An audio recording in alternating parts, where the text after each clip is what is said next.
Hello everyone, this is Ethan Dragon, and welcome back to another episode of Fire Emblem Heroes. Here we are a few days later after Legendary Deirdre's release, and well, we have quite the interesting clear this time around because we're running Defiant Atk on Nino. It's not every day we get to actually viably use Defiant Atk, but we also get to use the bonus doubler seal here. That's pretty recent. Here on Brave Veronica, instead of running one of our usual front-loaded tactics for buffing, we have a Distant Guard instead to be a little bulkier against ranged enemies. But Legendary Zero here, still running pretty standard set, front-loading, attack speed, and defense field buffs on Nino and Adult Tiki. And Adult Tiki here running a pretty old school distant counter quick riposte set, but we're running Brazen Speed Defense for reasons that we'll see in our clear here. As for Legendary Deirdre herself, she is an Earth Legendary hero, so of course naturally we have Legendary Julia already existing as a blue tome dragon nuke in Earth season, and unfortunately for Legendary Julia right now, she doesn't have much going for her other than her current remix. She does have Light and Dark 2, I'm with you. which, to be honest, it wasn't everything I was hoping for. Definitely okay. -5 to all stats on low is nice, and of course the usual neutralizing field buffs and Guide me. memeing over adaptive damage, and now she can neutralize her own penalties, which is nice. But the thing about that is, of course, anyone who knows what we did on Legendary Julia knows that we ran a DAC defense unity on her, so that's no longer a thing. Feels bad. Other than that, I just wish that Legendary Julia would have gotten something to meme Raffle Staff, which she didn't get in Light and Dark 2, so that's unfortunate.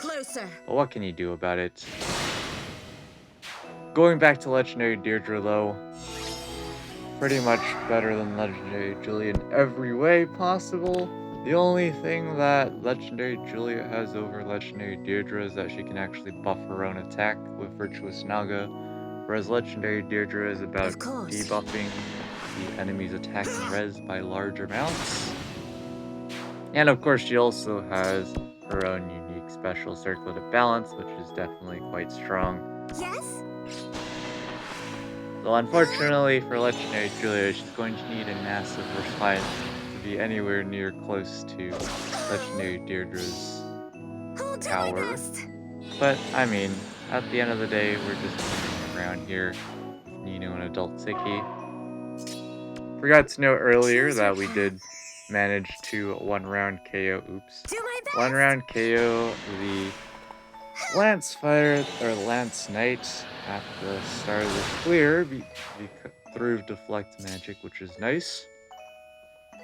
And here Nino picking up a totally not rigged exact one-round KO on that Sword Cavalier.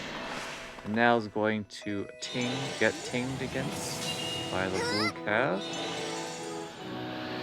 And he'll reply with a one-shot to pre-charge up Dragon Fang, which is useful here because we have to deal with this nasty low attack res bonus doubler red mage with attack speed 04. So Nino can pick up that Dragon Fang nuke. Very nice. And now we have to buy ourselves some time because of course Legendary Deirdre is coming with Circlet of Balance pre-charged, and we don't have the current unit states ready for nuking her. We do need Dragon Fang pre-charged. So, because of course Legendary Deirdre is going to be targeting Adult Tiki, we manipulate the AI to buy ourselves some time, which is exactly what we do here. And finally, here's where Brazen Speed Defense comes into play. Thanks to Brazen Speed Defense and Fleece Scalp's speed buffing, Adult Tiki is able to one-round KO this Cleric And the extra defense helps her take less damage Sleep from well. the fire sweep.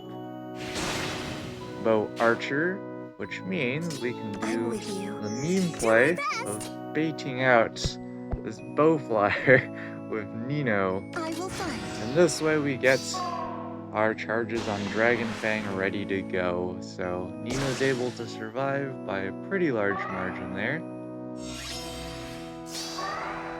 And now, in fact, she can just straight up one round KO the bow flyer. And now we have Dragon Fang ready to go, so we just set up for the following turn here. Yes? We dance Nino here to again manipulate the AI, force the green mage to rally. Okay. And that buys us some time, because of course we're going to have 3 enemies approaching us here. So here we can go ahead and dance, or reposition Adult Yes. Tiki here, I see. which allows us to dance Nino. And now we have enough attack to 1 round KO Deirdre I'll do my best. through the circlet of balance because we have Desperation. So that is a fat nuke there. Guide me. And to protect Nino from this low speed defense axe fighter, we're going to reposition her with Adult Tiki.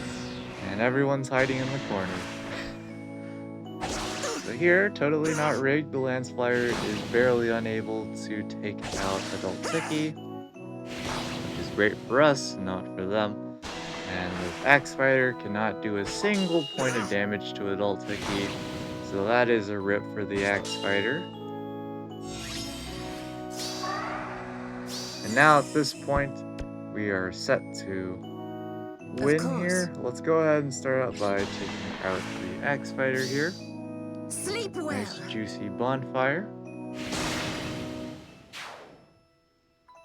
Okay. Then we can nuke the Lance Flyer with Nino. And of course, because Nino did some I'm with memery you. this time around, Did we're you call going to for give me? her Do my best. max power here to absolutely obliterate this green mage. In fact, she could even survive a counter if she wanted to there. So, pretty interesting clear.